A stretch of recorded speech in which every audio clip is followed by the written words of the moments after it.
Il y a quelques années, je pensais que j'étais fort, mais en réalité, j'étais complètement dépendant de tout ce qui m'entourait. Le regard des autres, les événements, mes émotions, et le jour où la vie a commencé à frapper, je me suis effondré. Stress, angoisse, perte, remise en question. Je n'avais aucun contrôle, jusqu'au moment où je suis tombé sur une philosophie qui m'a appris une chose simple. Le problème n'a jamais été la vie. Le problème, c'était ma manière de la voir.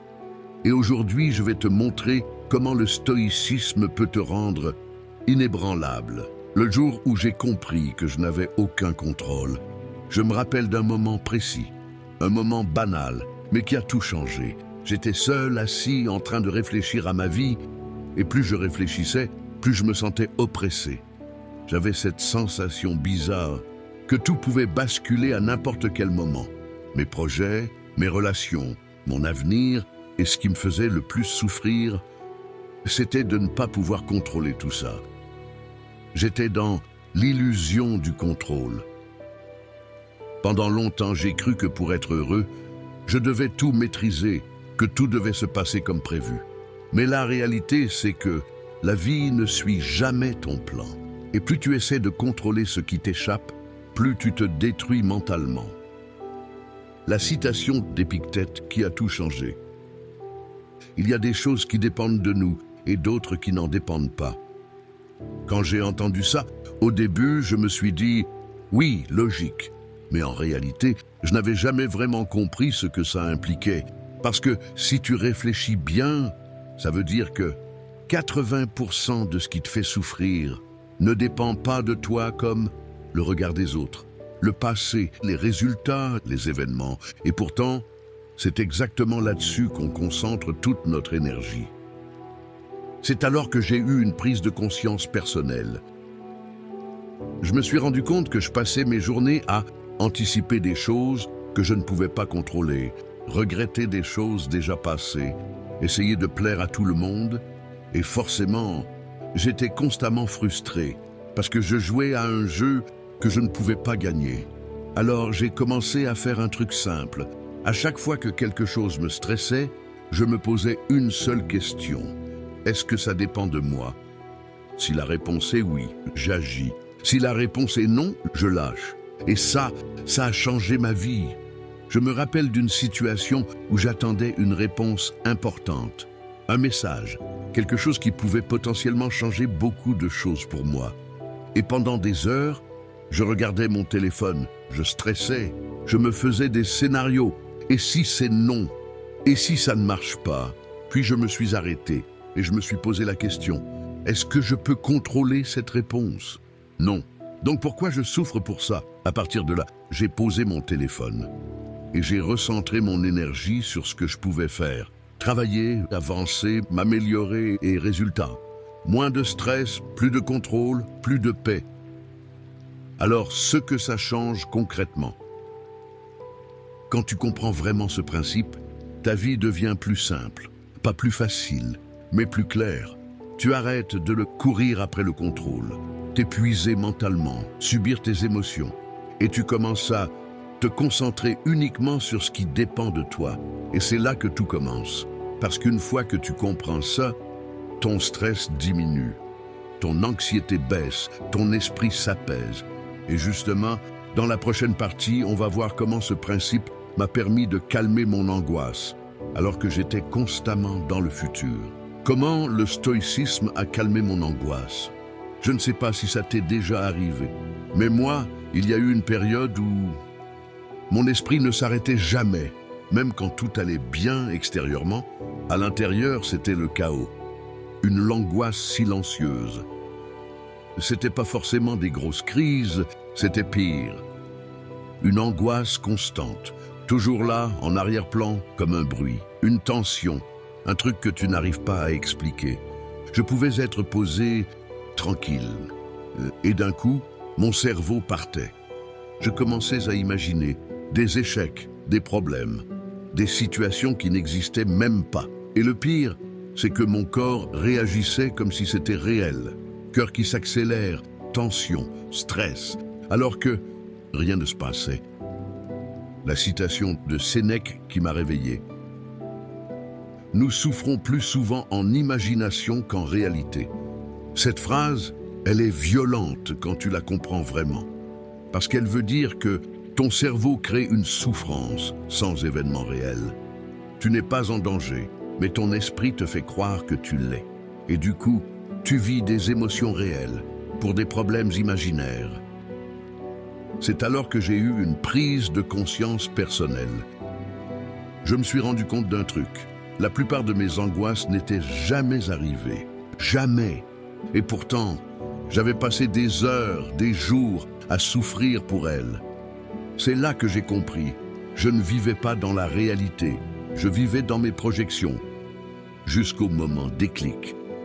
Un soir, j'étais allongé. Impossible de dormir. Mon cerveau tournait en boucle. Et là, j'ai fait quelque chose de différent. Au lieu de lutter, je me suis posé une question simple. Qu'est-ce qui est réel, là, maintenant? Silence, pas demain, pas dans une heure. Maintenant. Un retour au présent. Et la réponse était simple. J'étais dans mon lit, en sécurité. Il ne se passait rien. Tout le reste, c'était dans ma tête. Et pour la première fois, j'ai ressenti un calme. Je me rappelle d'un moment où je devais faire un choix important. Pendant plusieurs jours, j'étais paralysé. Je pensais à toutes les conséquences possibles, tous les risques, tous les échecs. Mais en réalité, je n'étais même pas en train d'agir. J'étais bloqué dans l'anticipation. Alors j'ai appliqué le principe stoïcien, revenir à l'action présente, pas penser, agir. J'ai pris une décision et tu sais quoi, rien de catastrophique ne s'est produit. Comme d'habitude, ce que le stoïcisme m'a appris. Le problème, ce n'est pas le futur, c'est ta relation avec le futur. Tu veux le contrôler, tu veux le prévoir, tu veux éviter la douleur, mais ça, c'est impossible. Aujourd'hui, quand une angoisse arrive, je ne la combats plus, je la regarde et je me pose 3 questions. Est-ce que c'est réel maintenant? Est-ce que ça dépend de moi? Quelle est la prochaine action concrète? Et ça casse complètement la spirale. Des résultats concrets, moins de stress inutile, moins de scénarios catastrophes, plus de clarté, plus de calme et surtout, plus de contrôle sur mon esprit. Mais même en comprenant ça, il y a des moments où l'angoisse va plus loin. Des moments où ce n'est plus juste du stress, mais un vrai vide intérieur, une perte de sens. Et ça, c'est ce qu'on va voir maintenant.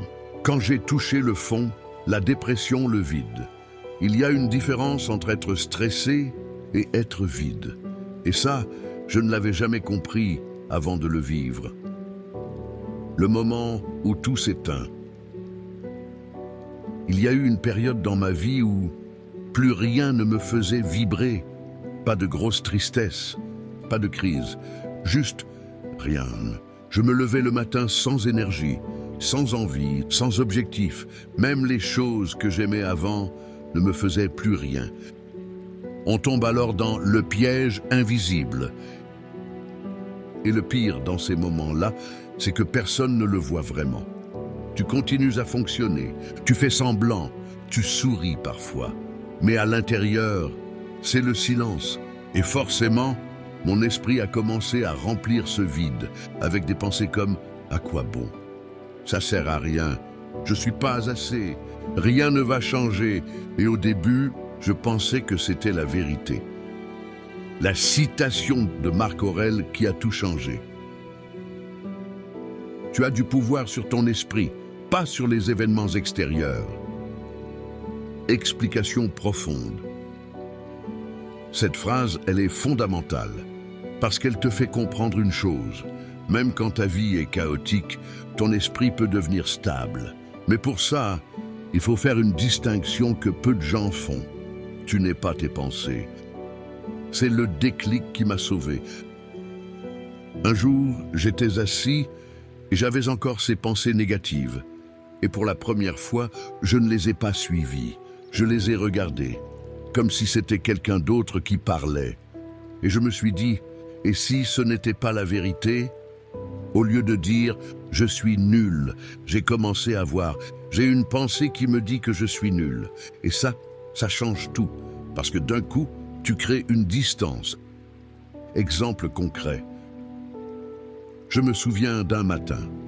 Je n'avais aucune motivation. Mon cerveau me disait « Reste au lit, ça sert à rien ». Avant, j'aurais écouté. Mais cette fois, j'ai décidé d'agir quand même. Pas avec motivation, avec discipline. Je me suis levé, j'ai fait une petite action. Rien d'incroyable, mais suffisant pour briser l'inertie. Ce que j'ai compris. Tu n'as pas besoin d'aller bien pour agir. Et c'est ça que le stoïcisme enseigne. Tu agis selon tes valeurs, pas selon tes émotions. Parce que tes émotions changent tout le temps. Le vrai problème, ce n'était pas la situation. C'était l'histoire que je me racontais sur cette situation. Et cette histoire, je pouvais la remettre en question. On entame alors le processus de reconstruction. Petit à petit, j'ai commencé à observer mes pensées, agir malgré le manque d'envie, accepter les moments bas sans paniquer et surtout, arrêter de vouloir aller bien à tout prix. J'ai accepté au lieu de lutter.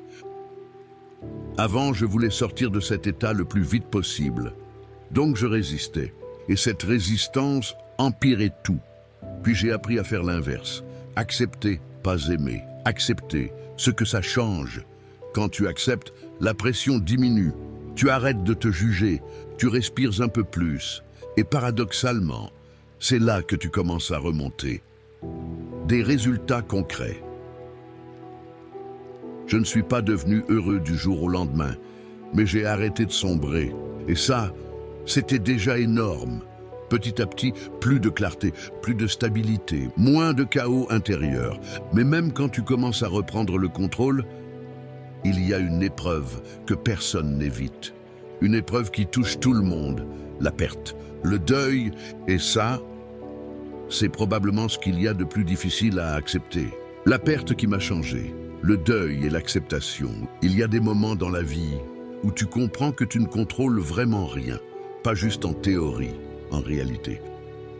Le moment où tout bascule, tu peux être bien, stable, aligné. Et en un instant, tout change. Une personne qui part, une relation qui se termine, une situation qui s'effondre. Et là, tu ne peux rien faire. Quand ça m'est arrivé, ma première réaction a été simple, refuser. Je ne voulais pas que ce soit réel. Je me disais, c'est pas possible, ça ne devrait pas arriver. Pourquoi moi? Et plus je pensais comme ça, plus la douleur augmentait. C'est la lutte qui détruit. Parce qu'au fond, je n'étais pas seulement en train de vivre une perte, j'étais en train de lutter contre la réalité. Et cette lutte, c'est ce qui fait le plus souffrir. Pas l'événement en lui-même, mais le refus de l'accepter. La citation qui m'a marqué. N'oublie jamais que tu aimes un mortel. Explication profonde. Cette phrase peut paraître dure, même choquante, mais en réalité, elle est libératrice, parce qu'elle te rappelle une vérité que l'on oublie tous. Tout est temporaire. Les gens que tu aimes, les moments, les relations, rien n'est permanent. Et ce n'est pas du pessimisme, c'est du réalisme. Alors est venu le déclic. Quand j'ai vraiment compris ça, quelque chose a changé. Je me suis rendu compte que je vivais comme si tout devait durer pour toujours, comme si la vie me devait une stabilité permanente. Mais la vie ne fonctionne pas comme ça. J'ai un exemple concret. Je me souviens du moment précis où j'ai ressenti cette perte. Un vide, un manque, une sensation que quelque chose ne reviendrait jamais. Et pendant longtemps, j'ai essayé de combler ce vide avec des distractions, des pensées, des regrets, mais rien ne marchait. Puis un jour, je me suis arrêté et j'ai arrêté de fuir. J'ai juste ressenti la tristesse, le manque, la douleur, sans essayer de changer ça. J'ai accepté au lieu de résister. Et c'est là que j'ai compris quelque chose d'essentiel. La douleur est naturelle. La souffrance est optionnelle. La douleur, tu ne peux pas l'éviter. Mais la souffrance vient de ta résistance. Il te faut un changement de perspective. Au lieu de me dire « Pourquoi ça m'arrive ?», j'ai commencé à me dire « J'ai eu la chance de vivre ça, et ça a tout changé. » Transformer la douleur en gratitude. Parce qu'au lieu de voir uniquement la perte, j'ai commencé à voir ce que ça m'avait apporté. Les souvenirs, les moments, les émotions, et au lieu d'être détruit par l'absence, j'ai commencé à apprécier ce qui avait existé, ce que le stoïcisme m'a appris. Tu ne possèdes rien, ni les gens, ni les situations, ni les moments. Tu les vis temporairement, et plus tu acceptes ça, moins tu souffres quand ça change. Et résultat concret, moins d'attachement destructeur, plus de présence, plus de gratitude, et surtout, plus de paix face à l'impermanence. C'est une vérité difficile mais puissante. Tout ce que tu as aujourd'hui, tu peux le perdre demain, et au lieu de te faire peur, ça devrait te réveiller, te pousser à aimer plus fort, profiter plus, être plus présent.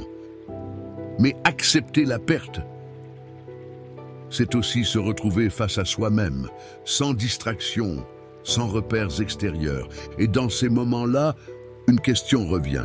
Est-ce que je m'aime vraiment? Et ça, c'est ce qu'on va voir maintenant. Comment j'ai reconstruit mon amour propre après avoir traversé le stress, l'angoisse, le vide et la perte? Il reste quelque chose. Toi, le face-à-face avec soi-même. Et ça, c'est probablement le moment le plus difficile. Parce que quand tout disparaît autour, tu ne peux plus te cacher, plus de distraction, plus de validation extérieure, juste toi avec toi-même. La vérité que je ne voulais pas voir. Et à ce moment-là, j'ai réalisé quelque chose de dur. Je ne m'aimais pas vraiment, pas profondément. Mon amour de moi dépendait de mes résultats, le regard des autres, mes réussites, donc forcément. Il disparaissait dès que quelque chose n'allait pas. De l'instabilité permanente. Si je réussissais, je me sentais bien. Si j'échouais, je me détestais. Si on m'aimait, j'étais confiant. Si on me rejetait, je doutais. J'étais totalement dépendant. Et ça, c'est épuisant. La citation d'un sage qui a changé ma vision. Cherche en toi-même le bien. Explication profonde. Cette phrase est simple, mais elle change tout, parce qu'elle te dit « Arrête de chercher ta valeur à l'extérieur, arrête de dépendre des autres, des résultats, des circonstances. Ta valeur doit venir de toi. » Mais attention, le stoïcisme ne parle pas d'un amour de soi facile. Il parle d'un respect de soi basé sur tes actions. Alors vient le déclic. J'ai compris que je me posais la mauvaise question. Avant, je me demandais « Est-ce que je suis assez bien ?» Mais cette question n'a pas de réponse stable. Alors j'ai changé. La nouvelle question. Est-ce que je fais de mon mieux aujourd'hui? Et ça, c'est complètement différent. Parce que ça dépend de moi. Je te donne un exemple concret. Je me rappelle d'une journée où tout s'était mal passé. Rien ne fonctionnait. Avant, je me serais détruit mentalement. Mais cette fois, je me suis posé la question. Est-ce que j'ai fait de mon mieux avec ce que j'avais? La réponse, oui. Et pour la première fois, je me suis respecté malgré l'échec. Ce que ça change. Quand tu fonctionnes comme ça, ton estime devient stable, parce qu'elle ne dépend plus du résultat, mais de ton engagement. Arrêtez de se comparer. Un autre truc qui me détruisait, la comparaison. Toujours regarder les autres, toujours se sentir en retard, pas assez. Mais le stoïcisme m'a appris, chacun a son chemin. Et surtout, la seule personne que tu dois dépasser, c'est celle que tu étais hier. Se respecter au lieu de s'aimer fake. On parle beaucoup d'amour de soi aujourd'hui, mais souvent, c'est superficiel. Le stoïcisme, lui, parle de quelque chose de plus solide, le respect de soi. Et le respect, ça se construit par tes actions, ta discipline, tes choix.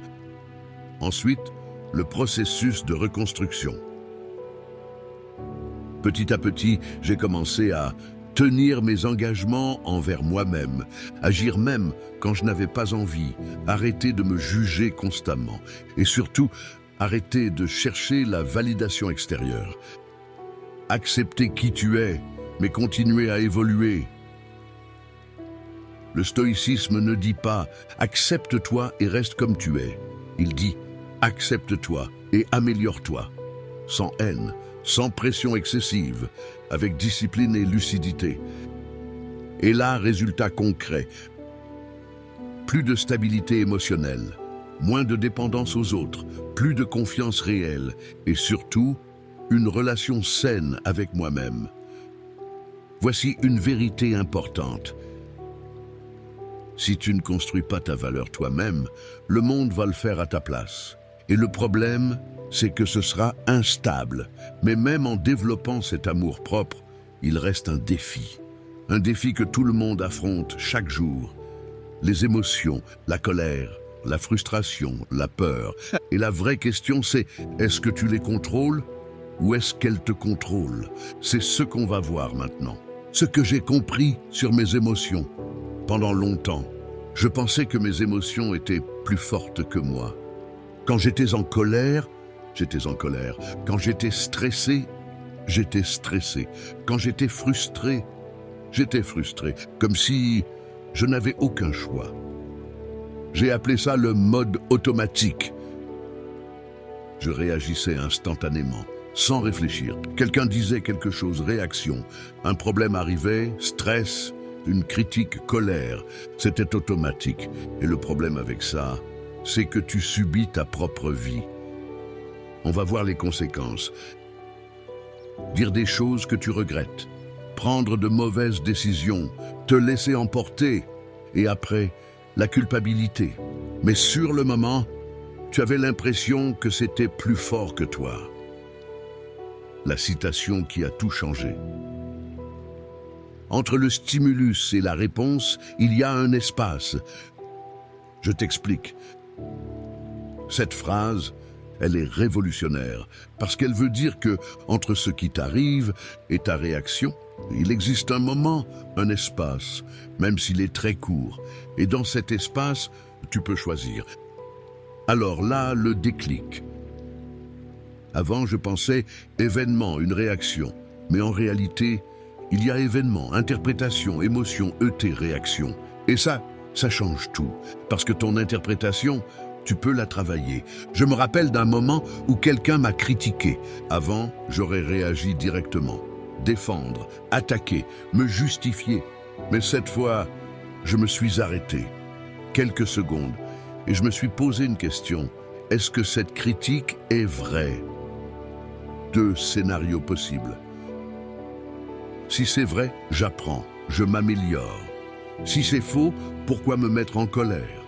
Résultat, pas de réaction inutile, pas de conflit, plus de calme. Ce que le stoïcisme m'a appris.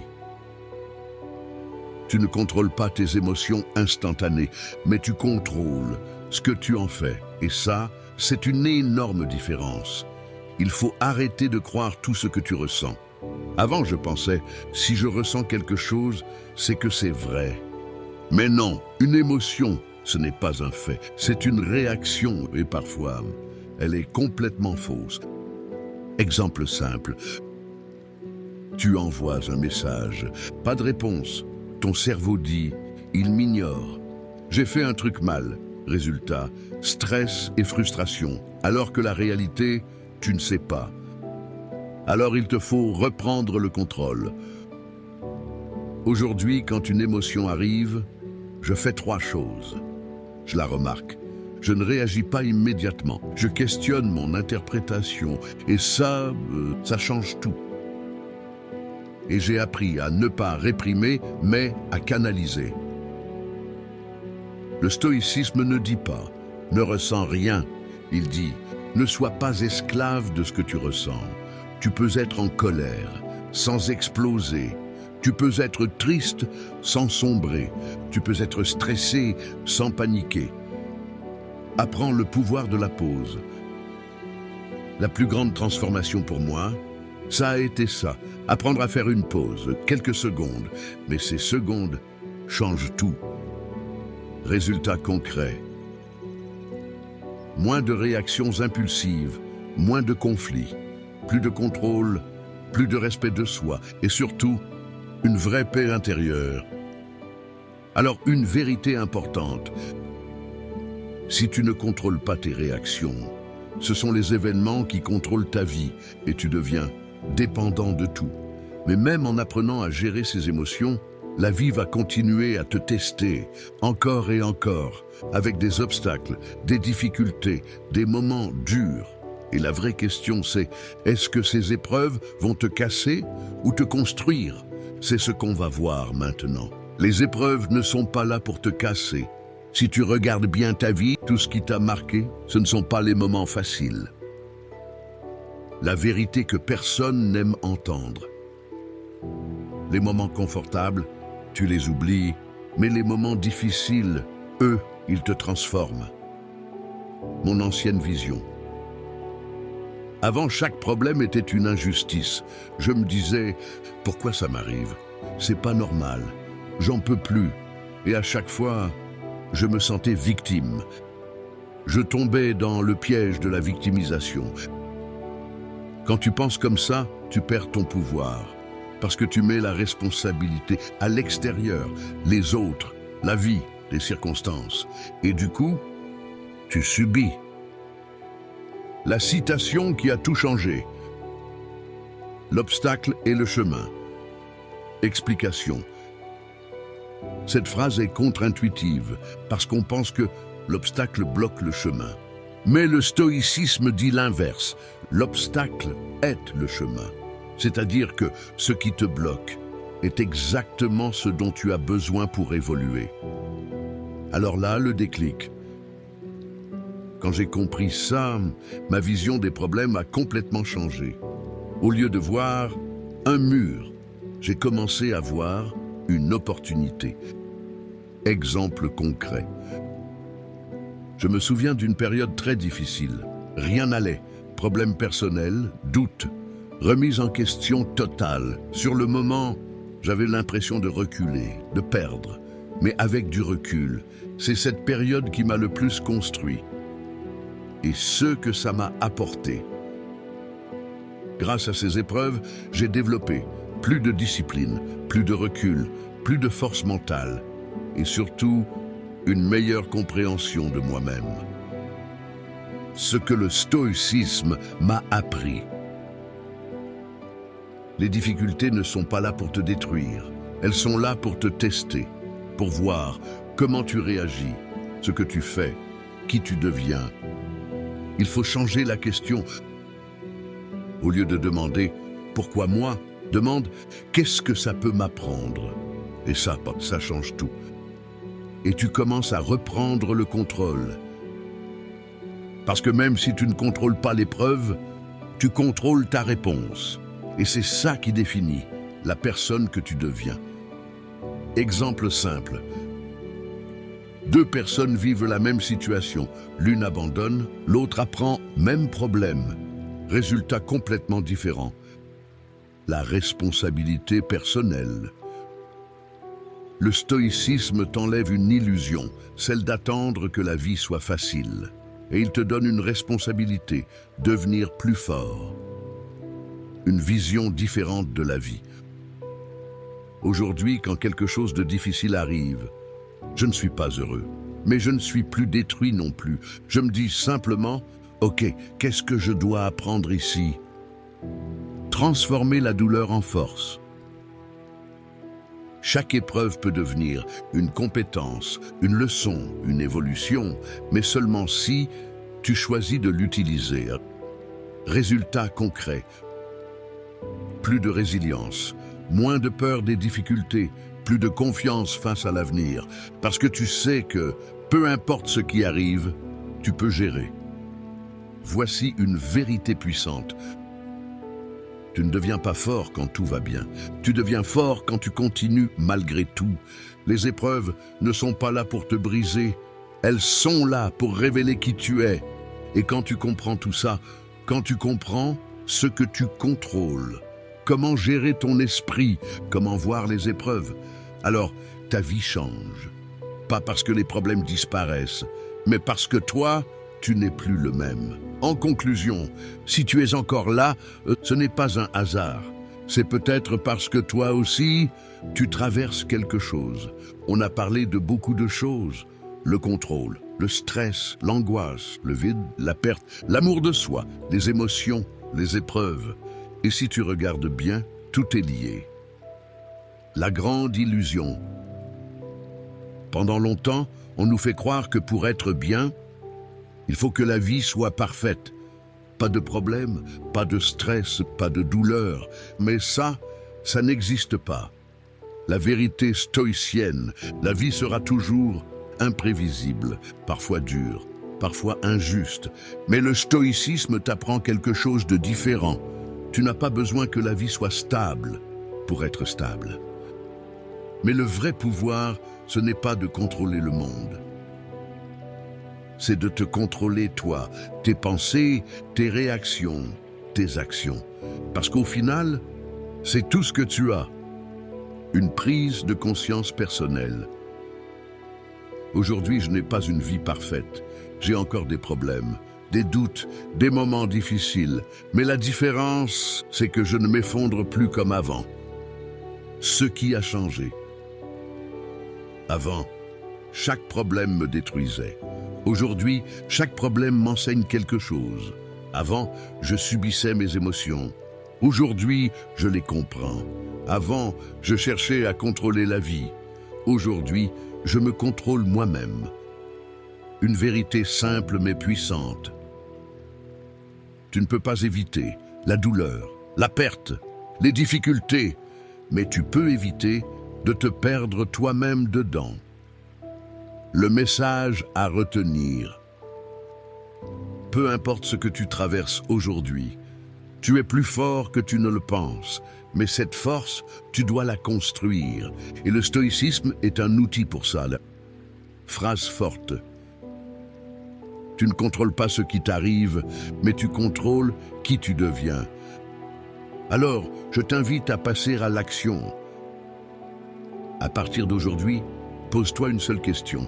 Qu'est-ce qui dépend de moi? Et concentre-toi uniquement là-dessus. Petit à petit, ta vie va changer. Parce qu'au final, le but, ce n'est pas d'avoir une vie facile. C'est d'avoir un esprit fort, un esprit calme, un esprit stable, un esprit libre. La vie ne devient pas plus simple. Mais toi, tu deviens plus solide. Prenez soin de vous.